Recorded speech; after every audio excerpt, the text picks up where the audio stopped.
আন্তর্জাতিক নারী দিবসে আমি এই কথাগুলো এই জন্য বললাম, বাংলার জাগ্রত মহিলারা জানুন, এই বাংলায় কোন মহিলার সুরক্ষা নেই, কোন কন্যার সুরক্ষা নেই।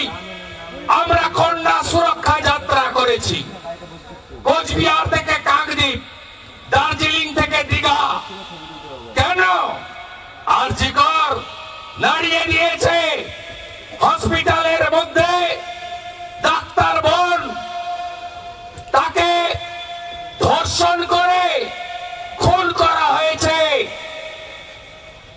শরীরে ব্যথা বেদনা যন্ত্রণা হলে চোখ থেকে জল পড়ে, আর আমাদের বোন অভয়া এভাবে অত্যাচার করেছে, চোখ থেকে রক্ত বেরিয়েছে। এত শর্ট মেমোরি বাঙালিদের, ভুলে গেলেন আরজি কর? ওর বাবা মা বলেনি বিজেপিকে আনতে হবে, বিনীত গোয়েল সন্দীপ ঘোষকে পচিয়ে জেলে রাখবো, কথা দিয়ে গেল। আমরা এই বাংলায় মুসলমান বাচ্চাদেরও কি ছাড় আছে? বন্ধু, ছাড় নেই। কালীগঞ্জে জিতলো ছাপ্পা মেরে, 6 বছরের বাচ্চা তামান্না বোমা মেরে খুন করলো। আদিবাসী বোন মায়ের আছে সম্মান? না। রামপুরহাটে 6 বছরের আদিবাসী বাচ্চাকে ধর্ষণ করে রেপ করেছে এরা। কত দূরে যাবেন?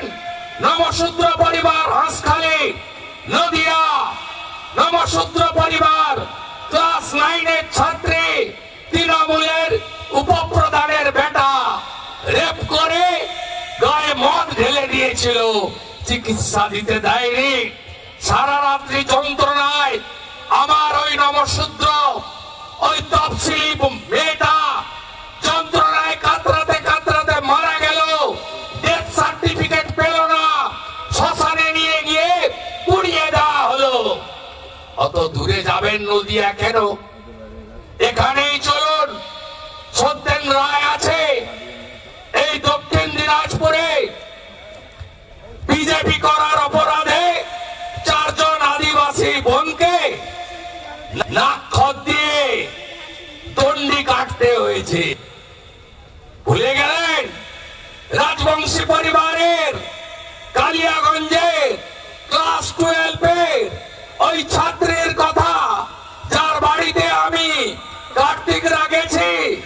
সেই রাজবংশী মেয়েটাকে তাকে ধর্ষণ করে খুন করলো জাভেদ বলে তৃণমূলের অঞ্চল সভাপতির বেটা। আর মমতা ব্যানার্জি বলল বিশেষ সিসি পাওয়া গেছে, লাভ অ্যাফেয়ার্স ছিল। এই তো বাংলার মুখ্যমন্ত্রীর ভাষা। মাটিগাড়ার সাদ্দাম থেকে শুরু করে কত উদাহরণ দেব। Durgapur IQ city medical college, 2nd ইয়ারের উড়িষ্যার ছাত্রী গ্যাং রেপ।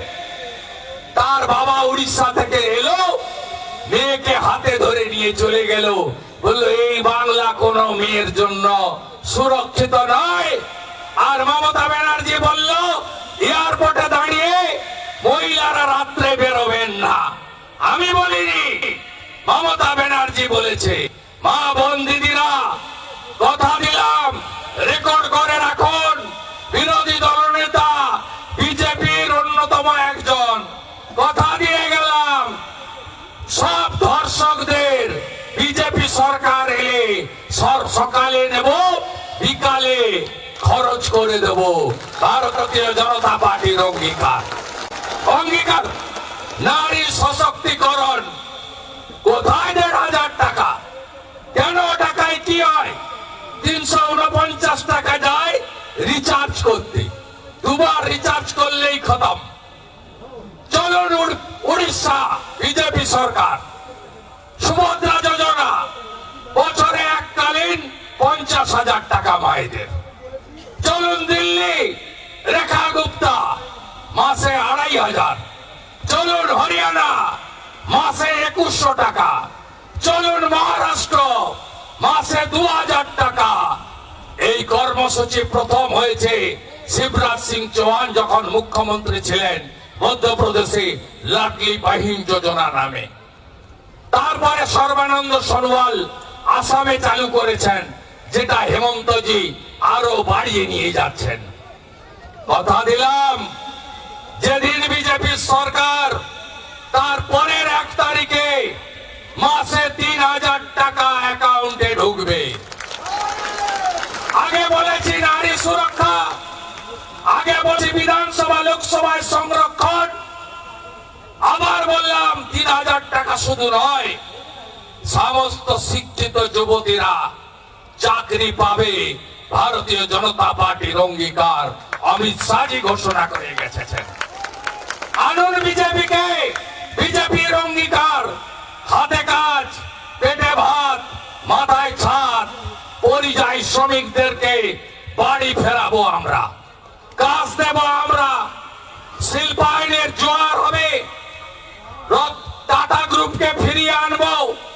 একদিকে সরকারি কাজ, অন্যদিকে শিল্পায়ন।